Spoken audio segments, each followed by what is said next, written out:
time, even though time is but a construct of man.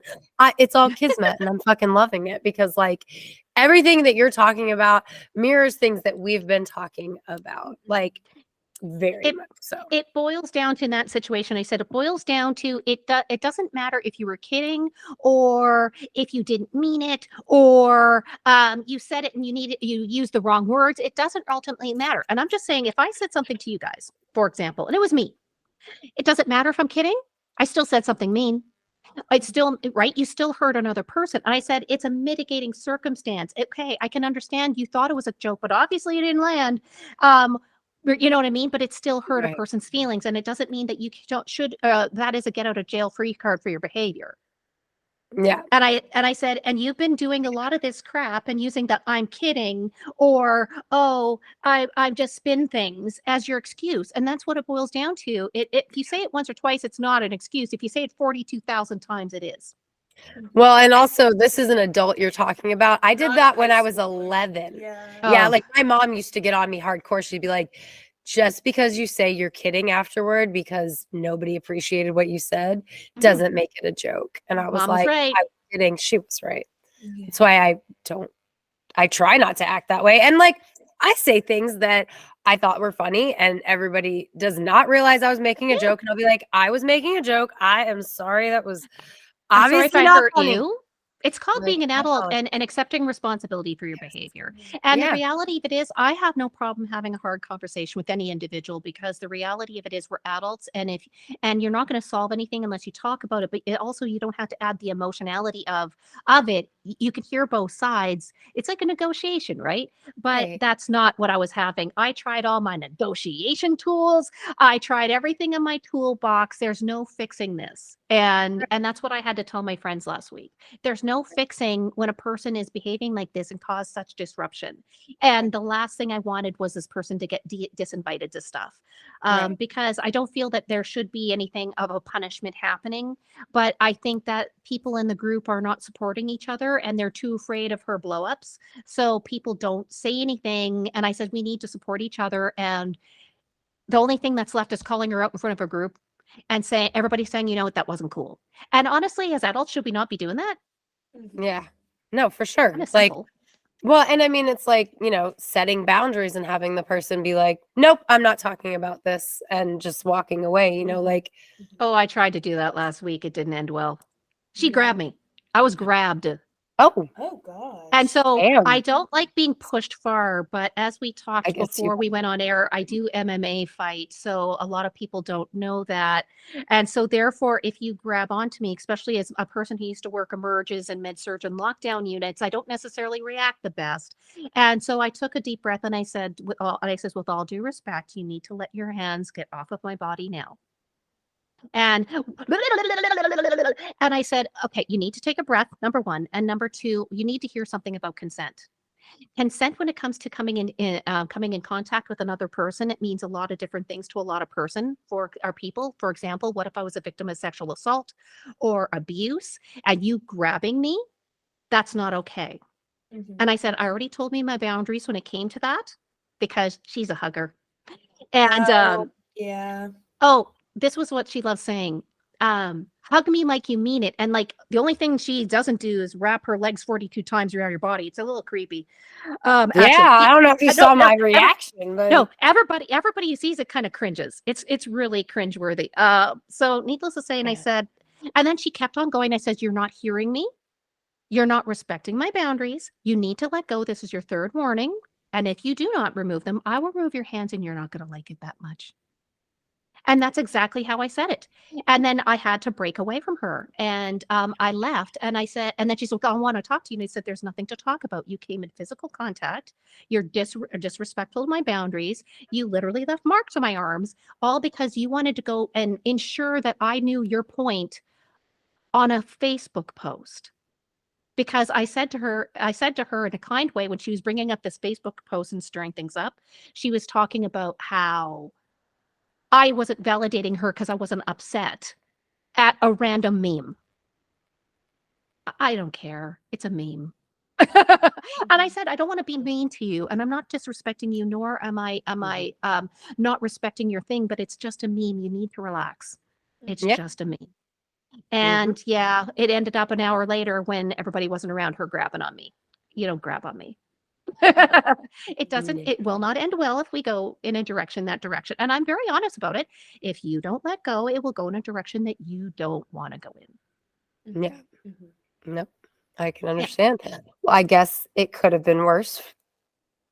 Yeah. when- And the reality of it is people don't understand when it comes to boundaries how it means they mean different things to different people. For example, using grab and touch and this and that. A lot of people say, I'm a hugger, and they go hug you. But again, what if that person was a victim of sexual assault? What would that hug mean to them, especially if it came out of the blue? And to Right. me, I guess working in healthcare so many years, boundaries is extremely important, especially when it comes to physical touch, right? With the society we have, people need to be careful about that and respectful of that. There's a lot of people out there who's just not a hugger. Yeah. Right. And that Mhm. is totally fine.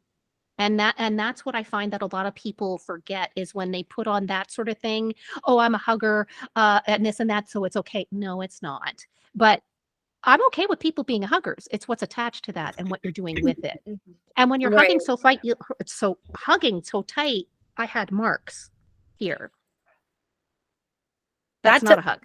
That's aggressive. That's not a hug. That's And I read it and I said to her, I know why you're doing this. I know because you don't feel validated and you're taking it personal as you're not having personally validated, but you need to put perspective. This is about a Facebook post that was somebody posted on my page that had nothing to do with you. well, and not just that, but like there's the whole aspect of the fact that she's offended. That doesn't mean you have to be. Even if Right, you hold some of the exactly. same values, that doesn't mean that. Because like I recently had a thing where I had said to Maddie, like, I can't believe my husband didn't think this was offensive. Right. And, but like we do hold a view that either everything's okay to be joked about or nothing is, because the Right. moment you decide what's not okay to be joked about, you are now discriminating against one thing over another. So either everything's okay to be joked about or nothing is. And the bottom line is some things aren't for you and you have to walk away from them because Absolutely. it's not for you. So even though like he may not agree with the message, he wasn't offended. Like I was actually offended and thought like, oh, I can't believe they made this. But I needed to just move the fuck on. You know what I mean? Right. And Like, there's nothing wrong with talking about it if you are offended and having that discussion. But this discussion with her had nothing to do with her. It wasn't supposed to do anything about her. It was not even offensive. It was just a joke. And it wasn't even like a joke of being offensive in any way. It was it's like a Far Side cartoon, offensive. Like that's literally right. And she used it as an opportunity to try to stir stuff up. And I was the one that said no. And then she's like, was saying, oh, I sent you this text on it and you didn't respond. And I said, yes, I do. I did. I responded to you. And she starts freaking out. And I said, just because I didn't respond in the way that you expect me to, or you wanted me to, it doesn't mean I didn't respond. So let's just leave this as is and walk away from it. Like, just stop. And and she kept going. And I said, okay, I got my phone, receipts. I said, read I just passed my phone around the table. And I said, so now you want to keep going? Let's end it. It had nothing to do with you. It was sent to me from somebody else that had nothing to do with it. You happened to glimpse it. And it literally is a nothing.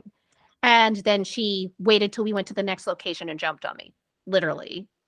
And it doesn't work well. See, I look kind, but don't be touching on me when I say no.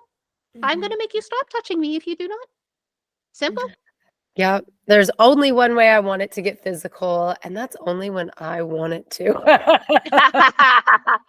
But I think that people need to respect people better, and I had to make a decision, and I never in a million years expected, for lack of better terms, everybody in the friend group to support me over it. I also didn't want it spread about either, because I don't think that's fair to the other person who clearly has issues. And but the problem is I found out that this person has issues with everybody in the group. And well, and obviously they're the ones that spread it through the groups, and because you Yes. didn't, so they shot themselves so that in they the could foot. spin their web and then make their truth. Yeah. And you know what? I'm too old for this. Mm-hmm. And that's what I said.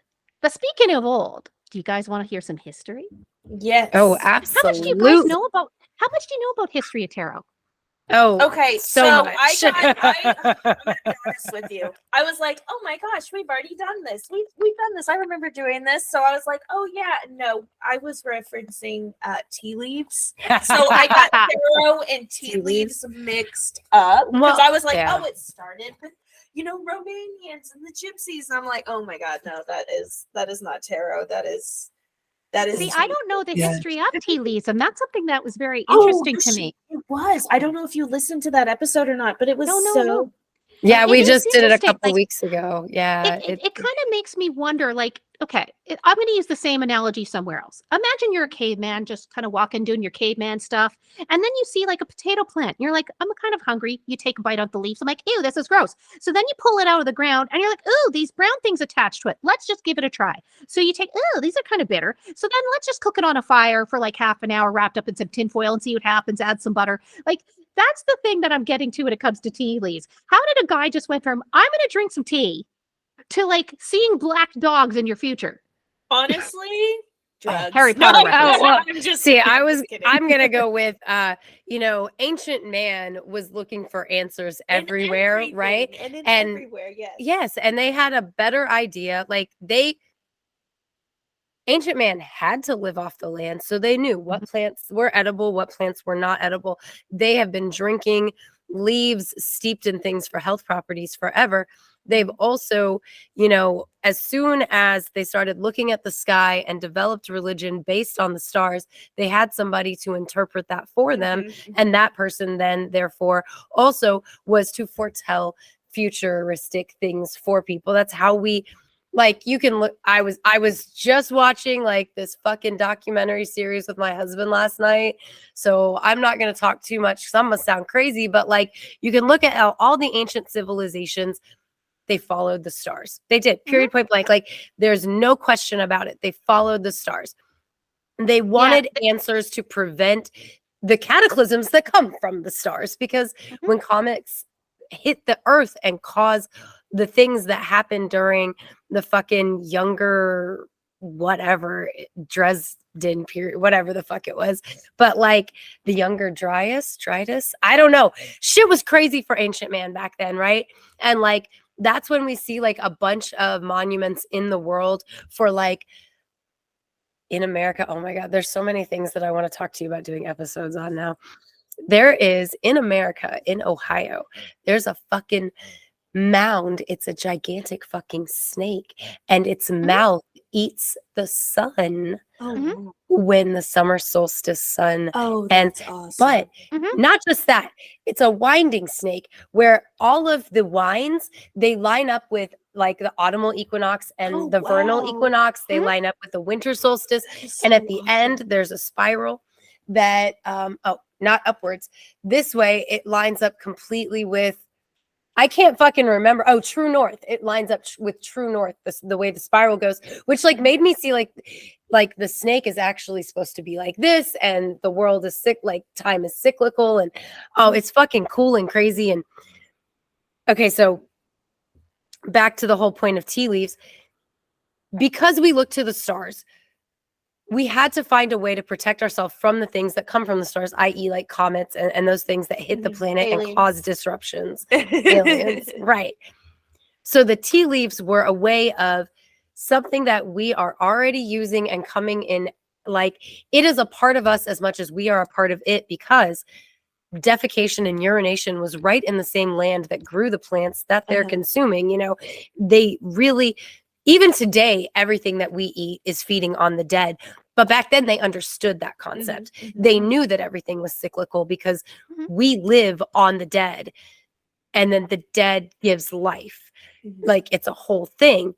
So to imbibe that which has grown from our ancestors can give us messages, but we won't necessarily know the message by drinking it.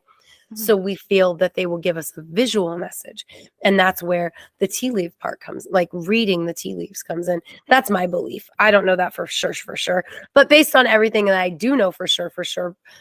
But then again, like, we could go on forever about how the fact that things that people know for sure are actually fucking wrong. Like I opened a can of worms. Once people get into a mentality of this is what was. Once new information is introduced to say that yeah. is not what was, They it panic. bothers them so much they can't accept it. Like the fucking, yeah. Anyway. So what's this say about Egypt? So Well, I like, can tell you about Egypt. like tarot history, like from what I read, there's three main contenders for the origins of tarot, and it's Egyptians, the Chinese, and the Hebrew. I am not And- surprised. the There Egyptians is truth in that, and there isn't. Now, the thing is, the ancestors of today's tarot actually can be traced back to the 14th century. But, the modern era. right. But it is currently believed that they started back in Egypt using the suits of sticks, coins, swords, and cups. So, That is I'm one sorry, of I the need thoughts, to, like, make a but not a just that, scream, but I it's love the that. Book of Thoth, like because the Book of Thoth is the Book of the Dead, and it was depicted in pictures, Yep. and so they like the Egyptian tarot theory is that's where that came from. So they actually use sticks, cups. Well, like there's three, like the Chinese also say that they are Mhm. the ones that created tarot through Uh-huh. a game called Leaf Play that Mm. a monk who was, and he was like an expert at astronomical calculations, and he created a game based on astronomy, and you can see the similarities between the game he created that was called Leaf Play in the end with the minor arcana and with the astronomical things. Like tarot itself can come from so many different places, absolutely. but Absolutely. it's And also built off of so many different things like astronomy and the Kabbalah. Like there's a huge connection between the Kabbalah and tarot. currently. Yes. Yeah, Give us currently. information. So we'll go back to about 1440 to 1450. That's when artists in Italy started creating the first playing cards. Now, Okay. those back then, they featured 4 different suits, and they were similar to today, right? They were wands, coins, cups, and swords. So the original tarot cards were not tarot for divination. They were a game. They were playing cards. Yes. They were playing cards, and that's where the current playing cards come from. But then when you hit about the mid 1400s, Italian artists started painting additional illustrated cards to add to the existing suits. And of course, I had to put in there, this was also the time that it was the first documented religious statement that cards were all evil. And that's when that came out. But it didn't say tarot cards or divination. It just said cards. Well, at that point, there was a 78 card tarot deck that the 22 cards of the major arcana, which major arcana means big secret and minor arcana means little secret, which I fucking love because arcane knowledge is secret knowledge. But the 22 cards in the major arcana relate to specific astronomical things in the Kabbalah, and then the minor arcana relate to all the cards that have become playing cards. So in current time. Is that where they mean when they say people used to read playing cards? Yes. Well, they still do. Gypsies still read they playing still cards. they read straight out, and they read playing cards the same as tarot. Now it was actually in like I said, the mid 1400s. That is when they got what we call trump cards, today's trump cards. Back then they were called triumph cards. Now I like that better. I kind of do. I prefer triumph. They were actually painted for families who had a lot of wealth. So in some of the only true tarot cards full decks that exist, and there's very, very, very, very few from that time, they actually show that these triumph cards were painted to be their family members or their friends or other nobility of power. And that is the fool. Like, so when she says the triumph card, she's talking about the fool specifically. Like that's I'm talking about all of them. The king, the queen. They were all their family. That was other nobility. So, but the problem is that people couldn't afford a painter. Like, who the heck could afford that back then? So it wasn't actually in customized cards. People just couldn't own those. It was too much. So that lasted for a couple centuries. And it wasn't until they invented the printing press that people could actually have their own set of an average person could have playing cards or a tarot. So do you know approximately when it started being used as divination? When? Well, prior actually, to Like the divination part was prior to all of this because divination before is the general, but I mean Italian- as the cards, it actually started in both France and Italy. So remember I said it was a parlor game, not a tool for divination. But divination and playing cards actually started becoming popular in the late 16th and early 17th century. It was quite a bit later. And at that time, I'm just going to put it out there, their game was a heck of a lot easier than tarot is today. Like, I don't know if you guys, like, have you ever seen like the world spread? That's insane. Yeah. I tried it. Oh, Yeah. No. It's insane. Yeah. Well, we actually Now- had in our first season, we had a conversation with this guy named Kevin where I was like, I absolutely will not invest I've that done it. amount of time into I've done it for like, myself, but the tarot damn, reading. Will it's not. too much. Won't do it. By I the time you will. get to the end, you forget what happened in the beginning. So there's no point. Right. But when they hit the 18th century, people started to actually assign a specific meaning to each card. And that's when the card layout started to be developed specifically for divination purposes. So it actually, if you think about it, it's still quite a long time ago. But the first explanation on how to use a tarot deck was published for the first time in 1425. So vague explanations of how to play the game was first released for the next 200 years or so until the first complete description of the rules came out in France in 1637. So of course, and it's kind of the same today. Each deck has its own interpretation and different meanings. And when you have a practitioner, they have their link to the cards and they develop their own interpretation amongst that. Back then, it was no different. The rules of the game changed from region to region, as did the card usage. There was nothing consistent yet. And they And that- didn't classify this as witchcraft. No, they not did. yet. They absolutely did. Not yet. No, the church banned it in the late they didn't like playing 1300s, cards. early 1400s. No, It no, they was- didn't like you they didn't are like not cards. allowed to. Okay. They didn't Not like cards, but we're allowed. getting to that point. So it Okay. actually was 1781, where a French Freemason, and he was a former Protestant minister, and his name was Antoine Coeur de Gébaudin. So he published the first analysis of the tarot to actually break down the symbology of it. So he broke down the symbolism, and he claimed, this is where he claimed this came from practices and beliefs of the Egyptian priests. And he also claimed that this ancient occult knowledge was brought to Rome, and it was revealed to the Catholic Church, who barely wanted to keep this under wraps. Now, in his essay, there was a specific chapter on tarot meanings, and that is one of the very first explanations of the symbolism of the tarot artwork. And he also connected it to the legends of various gods. Here's the problem. We don't have any documentation or historical anything to prove that is true. It is just, again, urban myth, and there's no way to prove it. But this didn't stop anybody from wanting to have these alleged ancient secrets. Now, again, he did a little bit extra for marketing, is what I'm saying. Pushing the marketing to make it look a little bit more mystic. But the reality of it is, this was getting to be the time of spiritualism. By the time they hit in the early 19th century, card decks, now their artwork was specifically being designed about Antoine's interpretation. So that is when the whole big switch started happening. So then you hit 1791. A guy is named Jean-Baptiste Alliette, and he was an occultist, a French occultist, and he actually released the very first tarot deck specifically designed for divination. That's the first official one. But a couple years later, he wrote and published a book on how it's supposed to be used, which I would have done the reverse. Like, shouldn't you have the instructions and then give out the cards? You just do the cards first. People guess for a couple years, and then you just give them a book. Right. But then the occult interest of tarot started to expand at this time. And the reason is this is when Kabbalah really got associated with mysticism, like the secrets of the mysticism and specific tarot.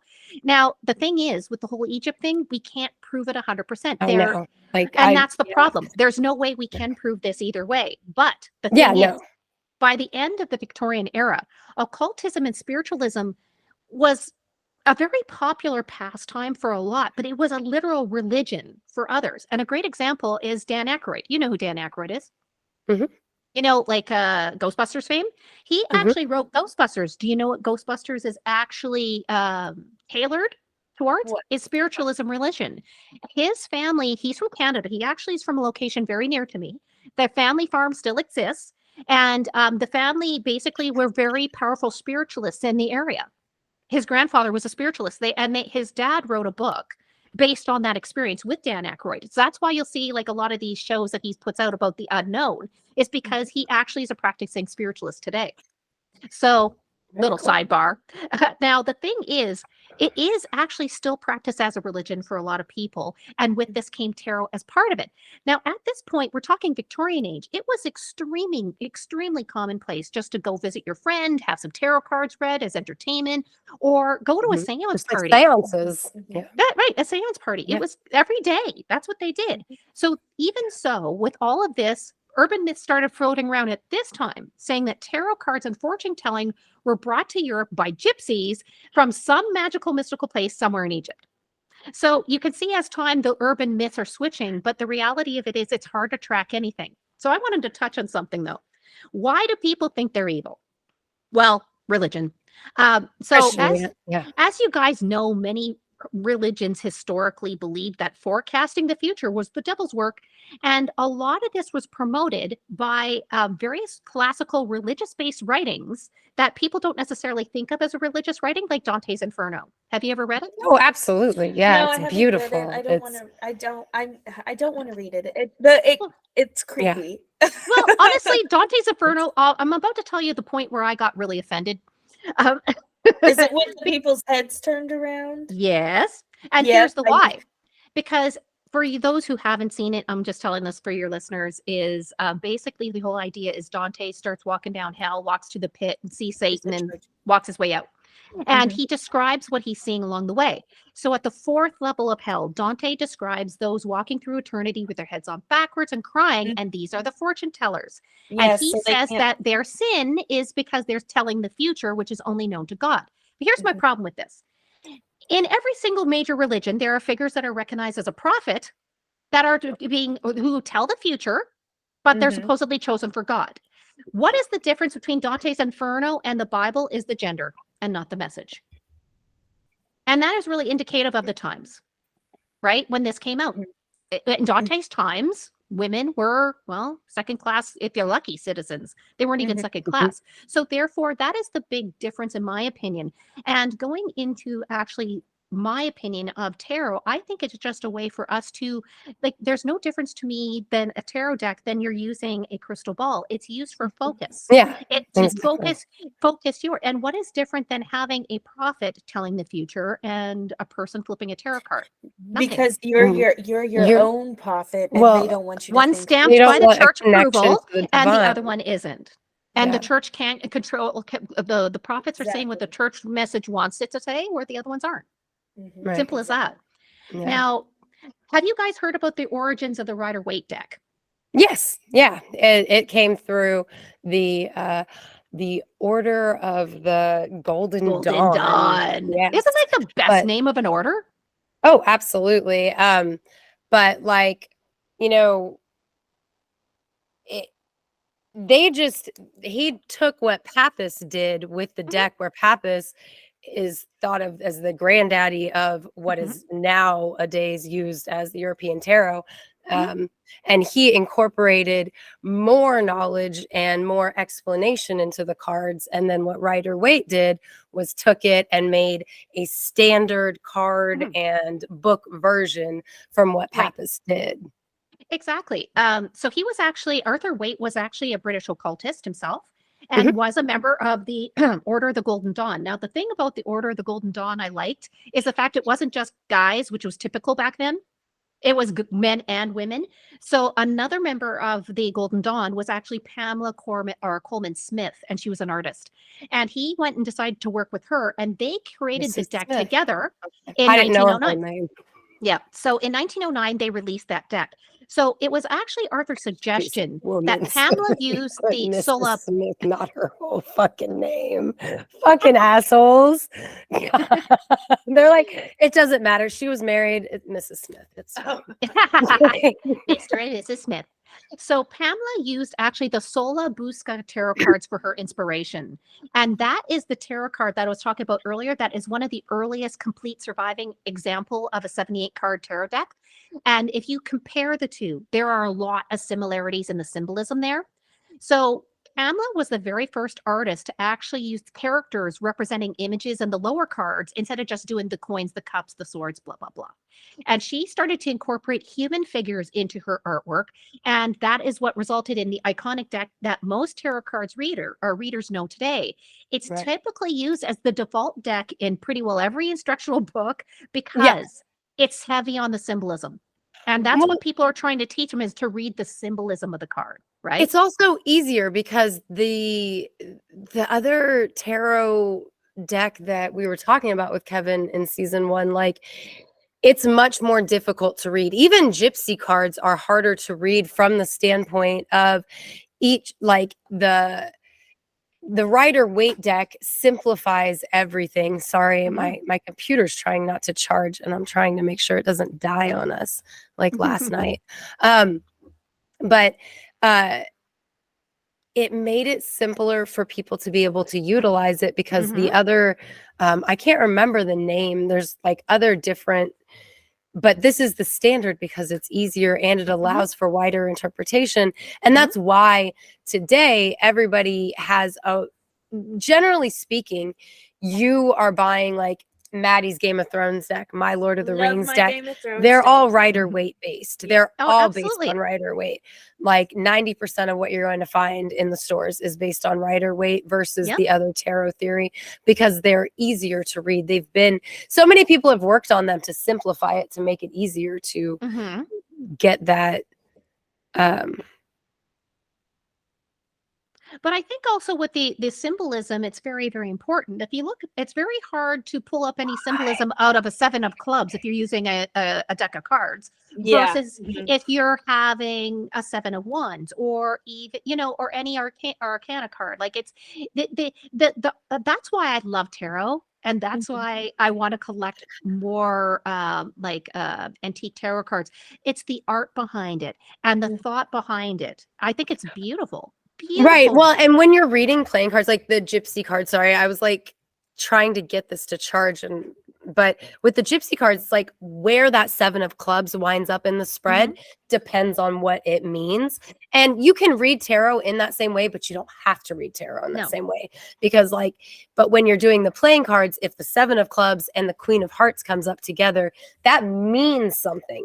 In tarot, it can also mean something, but you can also read them separately, if that makes sense. Well, and I think that's also what helped popularize the Rider-Waite because each card can be used for divination on its own. It can stand on its own versus needing as a group accompaniment. Right. Yeah. It can do both. And the one thing I have a question for you guys is the one thing I found that is also not consistent and you're going back to, again, remember I was saying urban myth, urban myth, urban myth. There is a lot of other urban myths that follow even practice and how you're supposed to use it. If you look some of for example, the Rider-Waite deck books or whatever, you see some of it in some of them, you see some different things in others. So I wanted to challenge you. Do you guys have any unique things that, for example, you wouldn't see in a book or when it comes to your practice? Because I have one and I read this in a book years ago when I was 16 and I've done it ever since. I'm the only one that uses my decks. I'm the only one that takes them out of the box. I'm the only one to put it back. Okay, and that is me because I want to keep my charge on it. You know Some people are like that. So when it's polite when you're with other readers to ask before you touch another person's deck, always, because there's lots of people with that energy.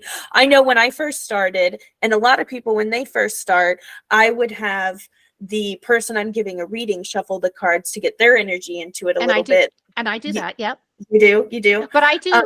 But it's a habit of mine now because so long I do not let other people read my decks, but I do have another deck for person to use to read. Okay, I get what you're saying. I get what you're saying. You know what I'm saying? But have you guys have heard of any of the little things like that you carry past, or you know, if you've heard? So I have definitely heard so I've heard always have the person you're reading cut your deck. But I am a person that when I'm reading, don't fucking touch my cards. I'm that way when I'm reading. So no, you can't cut the fucking deck. And if you insist on it, I mean, that's cool, but it's going to fuck up my juju, even if it doesn't fuck up the reading. Like it's okay for them to touch it at times when you're not reading it, if you allow. Right. But when like, you're in the middle of a reading, it just yeah, I'm gonna blame my Mhm. sun sign, and I'm gonna be like, I'm a Virgo, and I don't like it when people touch my stuff without talking to I'm me a first. Virgo. Like, Don't touch my yeah, stuff. nice. Yeah, don't touch my This is motherfucking some stuff. Like, I 2 Halloweens ago, I was doing readings at a gay pride event here in town, and I got aggressively hit on. I thought she was trying to fight with me. I wasn't sure. And the guy that I was doing a reading for at the time, he was like, she is not trying to fight you. You were right on the other. Because I was like, I don't know if she's trying to fuck me or fight me. And he's like, she's not trying to fight you, girl. And I was like, okay, I am be not both. used to this. I Could mean, be it could have both. been. Like, she literally crawled across my table and was like trying to get at me. But prior to that, I'd been trying to Ye- give her a reading, and she was incredibly intoxicated and probably on a psychedelic. And she's like, she's touching my crystal ball, and I'm like, oh, Ugh. you gotta fucking stop. And then no. while I'm doing her reading, she reaches out and touches my cards, and she's like, I'm a reader too. And I was like, that's cool. You should know not to touch somebody Right. else's If you are, cards. you don't touch people's stuff. I was triggered. Like, I promise you, I was pissed. But I don't like people touching my cards. I follow that Mhm. one. I have heard the myth of you cannot buy your own first tarot deck. And I'm sorry, but I don't follow any of the you cannot. But I do believe in it just the same, which is funny. And let me explain. What I mean by that is I will give somebody a tarot deck so that they can then go out and get their own that they want, because now you've been gifted one. So Right. whether you follow that truck or not, you're safe. You're good. You're I fine. don't necessarily believe that, but at the same time, I was gifted my first tarot deck. So and was I. Someone Same. told me that when they gave it to me. Yeah. So if it were me, I probably wouldn't buy my Yeah. first tarot deck, but I don't got to worry about that Right. anymore. And if you want to, you can. Yeah, You know? right. And like, here's my thing also, like, people say like, oh, if the cards pop out, they're necessary. Bitch, I'm clumsy. I've been clumsy for know. 39 Drop years. stuff. I drop Yeah, like, stuff. Sometimes it depends. Exactly. It's like when there's been a card that I have no idea when it fell out of the deck, but it was Mhm. under my seat after I left Maddie's house. We Yeah. were doing readings together. That meant something. That Mhm. meant something beyond just my clumsiness, because yeah, I'm clumsy, but usually I find all the cards. So when I don't find a card and one's just chilling there, it's for me to think about. Mhm. I just have to bring this up. Are we going on 2 hours now? It's 5:51. I know we started around 4:00. Well, yeah, we had that hiccup, and so we Uh-huh. didn't. Yeah, we're This at is a about an long hour and a half. episode, Yeah. And I have some spaghetti in my future, so. Ooh, All right. that Well, we have sounds some potato delicious. soup. Potato Yeah. soup we made Oh, I love last potato night. soup. Oh, Too, but spaghetti sounds Wow. really good. yeah. Well, and better yet, Yeah. the husband's cooking it and I'm not. So Oh, that's even better. Oh, nice. isn't the best Well- food the stuff you don't cook? The best coffee is the coffee you don't make. Yeah. I do enjoy it when my husband do be making me coffee. Now my husband doesn't make coffee because he's horrible at it. And even no. K-cup, Oh. he can do K-cups. My That's it. husband makes like He's just that trying to Turkish put it- coffee. Like, if you ever seen the movie Hidalgo, Mhm. where he's like, can you stand a horseshoe up in it or whatever? That's the kind of coffee my husband makes. Like, I use a lot of cream. I went lot of to cream. actually I went on this epic trip this fall, actually, and one of the stops was in Turkey, and we end up getting schmazoozled and going into this carpet thing, and they're very much about hospitality in Turkey. So they're like, yes. and they're asking like, okay, we have all these drinks you could have while we do our little carpet demonstration, and he's like, does anyone know what Turkish coffee is? I'm like, gosh, it was I so love good. it. It was so good. And then they were offering, okay, so you know what ouzo is, right? Ouzo? Yes. Okay. Yeah. So ouzo is drank there too, except they drink it differently. So what they do is they mix basically a shot in with water, and they even drink it for breakfast. They pour it on their breakfast cereal. It's just weird. But the point of it is, and they're like, do you want to have our I special know. drink, which was the ouzo and water? And we're like, no, I'll just We're stick to the trying to get Turkish coffee. Turned. But here's the thing. I'm like, no. I said, if you're offering me ouzo, you got to drink it the Canadian way. And he's like, deal. Because he's basically thinking this is a little girl. What's the worst she can do? So you know how we drink it here. We call it No, sure don't. we call it like volcano. So what you have to do, it's basically you put your head on the bar and you open your mouth and they pour the ouzo in as a shot. You basically don't swallow it yet. And basically they take cinnamon, like a shaker of cinnamon, and you light the match or the lighter and you light the fumes and spread the cinnamon on top, and then it sparkles as it burns. But you have to close your mouth real fast or you're going to burn your mouth. Shit. No. Like, And the guy's like, I'm not doing that. I'm like, I'm not just doing drinking that. your watered down ouzo. Bring Yeah. on the coffee. And he's like, Like- that's insane. I'm like, yeah, my husband burned his mouth pretty bad, but he didn't close his mouth in time. That's on him. Fair enough. I'm all like, maybe if it'd take care of my little baby hair mustache, like maybe like once a year. Flaming drinks are dangerous. That's why you got to know how to do this one specifically. The idea is kind of rinse your mouth a little with the ouzo so it kind of coats, you don't burn your gums off. Yeah. Yeah, no, see, like, no, like when I have, I generally have a Christmas party and a Halloween party at my house every year. And two things happen every time. Usually I get intoxicated enough that somebody says something funny enough that I literally can't stop laughing and I like fall over and and they go, oh, we've broken Amber. It's, I guess Again. the party's like over now. But also my friend Casey, 99% of the time has to pull me away from an open flame because I'm about to set myself on fire without realizing it. Don't do any So, like, volcanoes. Yeah, I can't do a drink that's like on fire on purpose. It's too much. I was really shocked. So we went to a lot of epic places. One of them, went to a couple stops in Greece too. So we're at this one place. It's 9:00 in the morning. Believe it or not, I actually downloaded my podcast to see what the ads would sound like if they were in Greek, which they were, which was really cool. And as I'm waiting for the tour, and she's like, "Are you listening to something?" I'm like, "What does this commercial say?" And she's listening. They're advertising for Honda vehicles. Like, awesome. And she's like, I've never seen somebody happy over a commercial before. I'm like, money in my pocket. Thank you, Greece. But they stopped. You know how this tour started? Alcohol. It was 9 a.m. They brought you for shots in this little place here. And here's some Turkish delight. We make that here too. And we usually have it with these shots. And I'm like, we're Canadian, so we can't be rude. So I'm sitting with a table of Canadians that I met. And we're all holding these shots and we're all looking at each other. And I'm like, it's 9 a.m. And everybody's like, well, we can't be rude because we're all Canadian. I'm like, yeah, true. It was like drinking maple syrup without tasting like maple syrup. It was just drinking liquid sugar that burned your stomach really bad. I'm like, that's not good. And then the horsey's coming by. Isn't it great? It's our national drink. I'm like, yeah, it was great. Because we can't be rude. We're Canadian. We can't be rude. Yeah. I'm like, hey, she goes, you want another shot? I'm like, no, it's only 2 minutes after 9. I'm good. You gotta survive. It's 4 o'clock.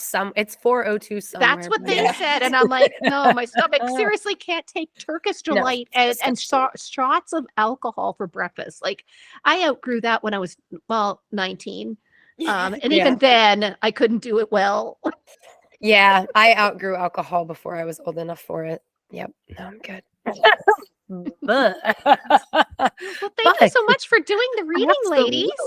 Thank you for having us. So and I really hope this means I'm going to win. joining us. We Me had too, you. Seriously, I was serious about the she shed thing. Yeah. You win. Oh yeah. I'm totally doing it as TARDIS. Are you going to go visit the Bellagio? Because you should. Oh yes, I've been to Vegas before. Beautiful. Love Bellagio, but you'll never guess. Beautiful. So, did you hear what they did to the Luxor last week? Because they're having it's not NASCAR, but it's another big event that's happening here really quick. Doritos paid them. Do you know you wrap cars, right? They wrap cars. They wrapped the Luxor. It looks like a Dorito. It's orange. Oh my god. It says it's the orange Dorito package. That's the Luxor right now. That's crazy. And I seen pictures. They had the Sphinx in front of it. So of course I had to jokingly, when I sent that, I did a side by side on my social media, on my Patreon, of because I went there this fall. By the way, I went to Egypt, so that was part of the epic trip. So I did that one. This is real. This is when the press gets a hold of it. Oh my gosh. And just to let you know, the pyramids are way bigger than you ever can imagine. The Sphinx is way smaller than you can imagine. Really? And I I told there's certain places, my bucket list I travel. I always say to my husband, I'm going to cry in certain places because I grew up on a farm in the middle of nowhere in Alberta, the prairies in Canada, and I never thought I'd ever get to see these spots. Yeah. So I cried in the British Museum in front of the Rosetta Stone. I cried in Pompeii, and because I never thought I would cry. Yeah. I cried, but I hid it because I'm not going to let my husband see it because he's going to mock the hell out of that.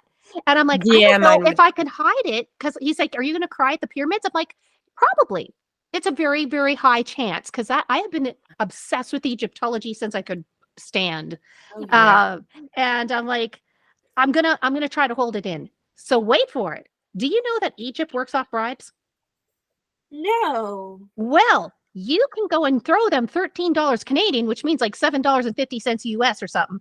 And you can go in the Grand Pyramid, 300 people a day, in the Grand Pyramid, climbing up to the burial chamber. I did it. I'm claustrophobic. I'm telling you that building chamber was only about 2.5 feet by 3 feet. I was wearing a dress. It's a Muslim country. I'm wearing a dress. Do you think that claustrophobia, hot mummy air, or any of that is going to stop me? Dress? No, I'm going to do it. I was hiking up that thing in a dress. And I got to the burial room and my husband said, are you okay? And I'm like, you remember I'm claustrophobic? And he's like, you need to get out. Yeah, pretty quick. Yep. So I did it. Got out. We're drenched in sweat. Still didn't cry. So he's all let down. And I said, day's not done. And I'm not going to let you see anyway. We ended up going. So then we went to the step pyramid. We went to Memphis. Then we went to the step pyramid. So we walk into the compound. I swear to God, it looks like it was just built the outside. And it's not. It's like 5,000 years old. You'd swear to God it was built yesterday. It is such good shape. And we walk up, cool. Walk into the main gates where you see all the cool pictures and everything. Walk in, get our pictures. Everything's fine. Seen a viper, freaked out, kept on going. And then I walked in and seen the step pyramid. And then our tour guide, who we had for all day, he was the coolest dude. He goes and says to me, so what do you think? And I looked at him and with, again, a very honest person, I said, I'm going to say this with from the bottom of my soul. When I'm on my deathbed, I'm going to think of this moment right now. And then I bawled. I start ugly crying.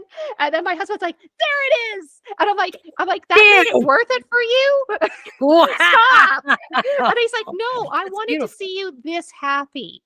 And I'm like, I am. Then I almost got arrested. And guess what got me out of jail? Another bribe.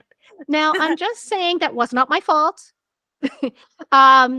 According to the sign that I seen afterwards, if you sit on anywhere near a monument, which my tour guide told me to sit there so you can get a picture, if you sit anywhere, it will be 3 months in an Egyptian jail, which they have like huge human rights issues out there.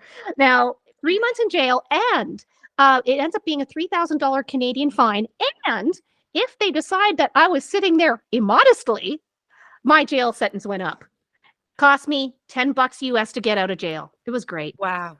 Oh, wow. That's almost like a get out of jail free. It's not it's get out of jail for $10, but it's almost like a get out of jail free. Well, considering when I told this to our dog sitter, he's like, do you realize there's over 150 crimes in Egypt that you can go and it's death penalty? Like, thanks for that, Ken.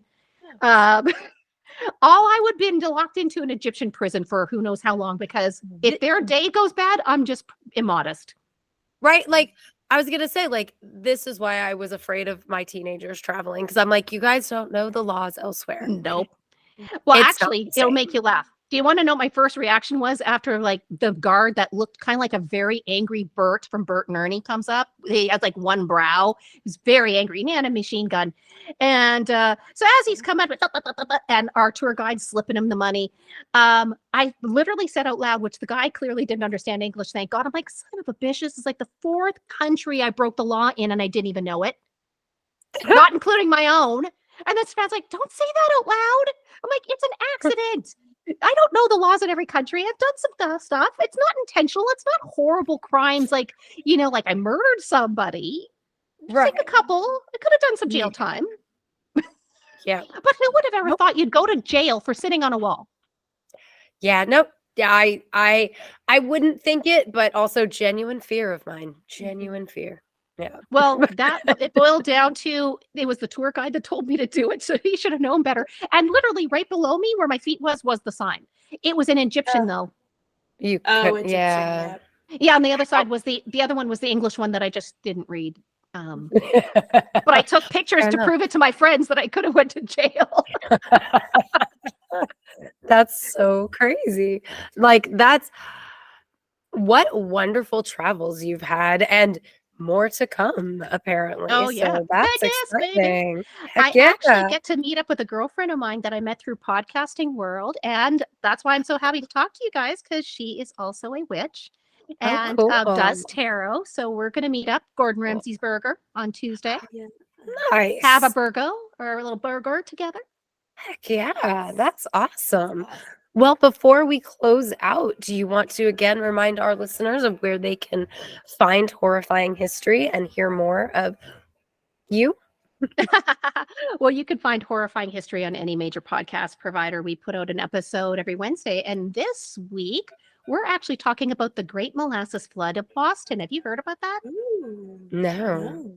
Think of it. Yes. A tsunami of molasses going through Boston and killing everybody in its path. It took buildings off its foundation, tore down buildings. And think about it. If that stuff Somebody gets was in your trying to nose and sweeten lungs, that tea. they didn't do a good job, because if that stuff gets in your nose, you're not going to breathe. You're done. Oh, yeah. Think No, of it, but I'm death like, by molasses. Boston Tea Party, Boston Molasses Flood, Oh, they are gosh. connected. They got a lot of crap in that bay. A They lot. did. Really sweet tea. Really sweet tea. I don't know if I would And no swim in it. breathing. You might get some Yeah. issues, Mm-mm. but yeah, Yeah. no breathing. That's crazy. I did not know about that. That's cool. I will have to check that out.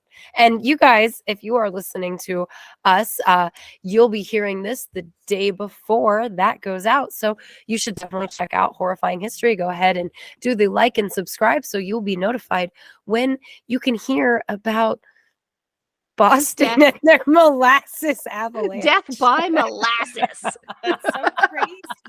Well, if you're watching us on YouTube, don't forget to like and subscribe. As of right now, as we're recording this, we are 2 subscribers away from reaching our goal of 200. We already gave our Patreons a shout out. Fuck yeah, we did. So otherwise, if you are listening on your favorite podcast platform, please like and subscribe so you can always be notified of new episodes from your favorite witches. We can be found on Instagram and Facebook at Witches Talking Tarot, and on the X at Classiest Witches, because we are the classiest witches you know. So thank you, Brenda, and everyone else for coming to sit with us for a spell. All right.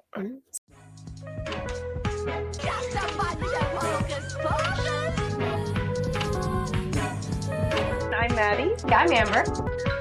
And we're Witches Talking Tarot. We are the weirdos in this. I get soft like a sailor snubble.